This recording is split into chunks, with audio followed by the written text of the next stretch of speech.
दिल्ली के जामिया यूनिवर्सिटी में 3 प्रोफेसरों के खिलाफ मुकदमा दर्ज हुआ है क्योंकि वो वहां पे एक दलित कर्मचारी को कन्वर्ट करने के लिए प्रेशर दे रहे थे।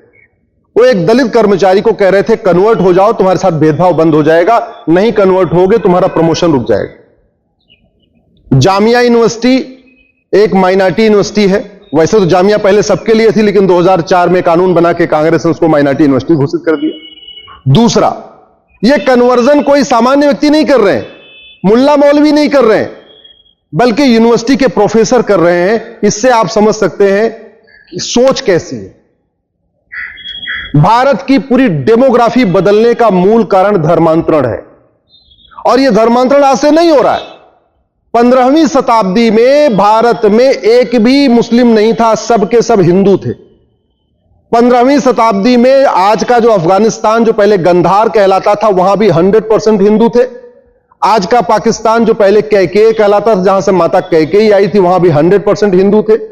आज का बांग्लादेश जो पहले ईस्ट बंगाल कहलाता था, वहां भी 100% हिंदू थे 15वीं शताब्दी। यानी 500 साल पहले पूरे भारत में 100% हिंदू हुआ करते थे। लेकिन आज गंधार अफगानिस्तान हो गया, कैकेय पाकिस्तान हो गया, ईस्ट बंगाल बांग्लादेश हो गया, और बाकी तो छोड़िए, भारत के 9 राज्यों की डेमोग्राफी बदल चुकी है। भारत के 200 जिलों की 800 जिलों में से 200 जिलों की डेमोग्राफी बदल चुकी है। भारत के 6000 तहसीलों में से 1500 तहसीलों की डेमोग्राफी बदल चुकी है। उसका मूल कारण धर्मांतरण, घुसपैठ, जनसंख्या विस्फोट। और धर्मांतरण ऐसा नहीं केवल मुल्ला मौलवी कराते हैं, केवल मिशनरी कराते हैं, कॉलेज के प्रोफेसर भी करा रहे हैं, बड़े बड़े कॉर्पोरेट में काम करने वाले इंजीनियर भी करा रहे हैं। यूपी में तो बहुत सीनियर IAS ऑफिसर भी पकड़ा गया। तो जो जहां है वहीं कन्वर्ट करा रहा है।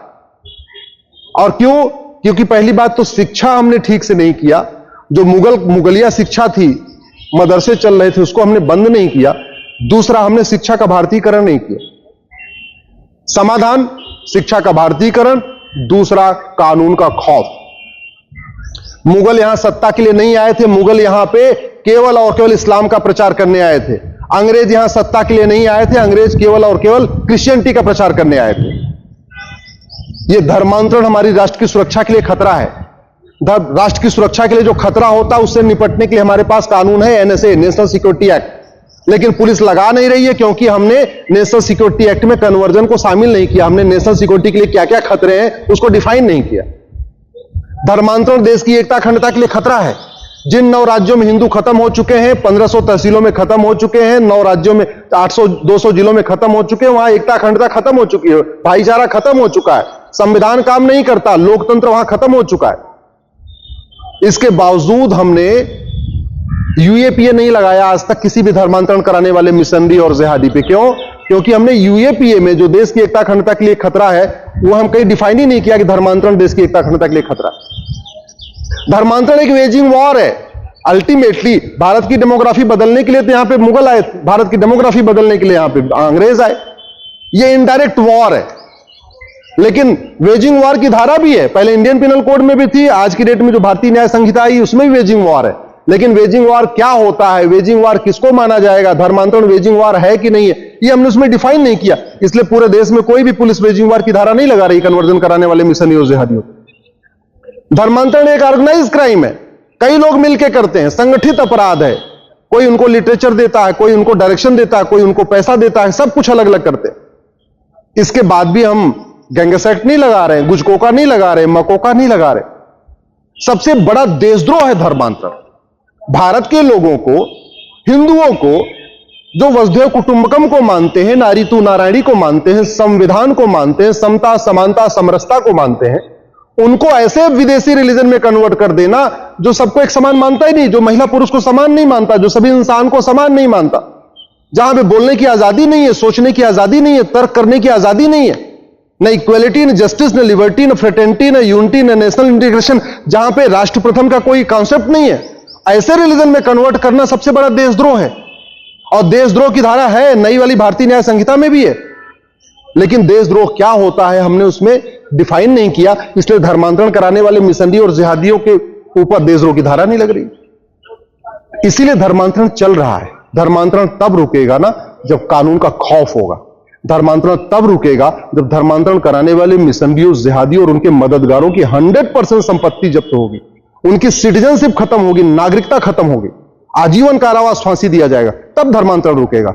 तू मैं करने से धर्मांतरण नहीं रुकेगा, नूरा कुश्ती करने से धर्मांतरण नहीं रुकेगा, बतौलेबाजी से धर्मांतरण नहीं रुकेगा।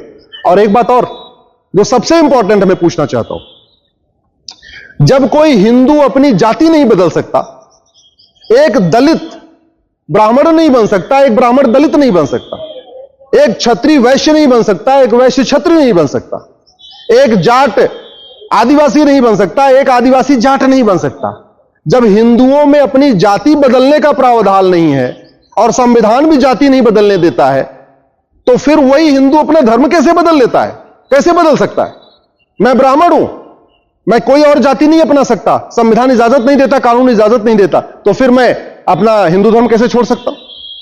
आप मान लीजिए वैश्य हैं, आप जैन हैं, माहेश्वरी हैं, जो भी हैं, जब अपनी आप जाति नहीं बदल सकते, फिर आप अपना धर्म कैसे बदल सकते? आप यादव हैं, पटेल हैं, पासवान है, सैनी है, जो भी हैं, जब आप अपनी जाति नहीं बदल सकते, फिर आप अपना धर्म कैसे बदल सकते हैं? इस पे बहुत गंभीरता के साथ चर्चा होने की जरूरत है। तो जैसे जाति बदलना अपराध है, फर्जी डॉक्यूमेंट बनवाना अपराध है, वैसे ही धर्म बदलने, धर्मांतरण भी गंभीर अपराध घोषित होना चाहिए।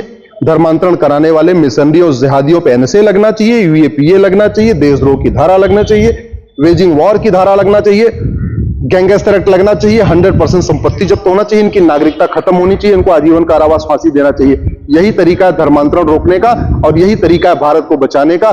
नहीं अगर हमने बचाया तो एक बात याद रखिएगा, दुर्योधन का ननिहाल गंधार अब आज की डेट में अफगानिस्तान कहलाता है, वहां आतंकवादियों का संगठन तालिबान राज कर रहा है। राजा भरत का ननिहाल कैके, जहां से माता कैकेयी आई थी, अब आज उसको पाकिस्तान कहते हैं, आतंकवादियों का मुख्यालय है वहां पाकिस्तान। ईस्ट बंगाल, जहां पहले दुर्गा पूजा होती थी, जैसे वेस्ट बंगाल में दुर्गा पूजा होती थी, ऐसे ईस्ट बंगाल में दुर्गा पूजा होती थी। दुर्गा पूजा करने वाले वहां से खत्म होते जा रहे हैं, दुर्गा पूजा कराने वाले भी खत्म होते जा रहे हैं, सारे दुर्गा मंदिर भी खत्म होते जा रहे हैं, सारी दुर्गावाड़ी भी खत्म होती जा रही है। भारत के 9 राज्यों से भी खत्म हो चुके हैं, 200 जिलों से भी खत्म हो चुके हैं, 1500 तहसीलों से भी खत्म हो चुके हैं। बॉर्डर की 100% 300 तहसीलें हैं, 300 की 300 तहसीलों से खत्म हो चुके हैं। अगर अभी भी धर्मांतरण नहीं रोका, घुसपैठ नहीं रोकी, जनसंख्या विस्फोट नहीं रोका, तो 25 साल के बाद इसके भयानक परिणाम दिखाई पड़ेंगे और वही होगा 2047 में जो 1947 में हुआ था।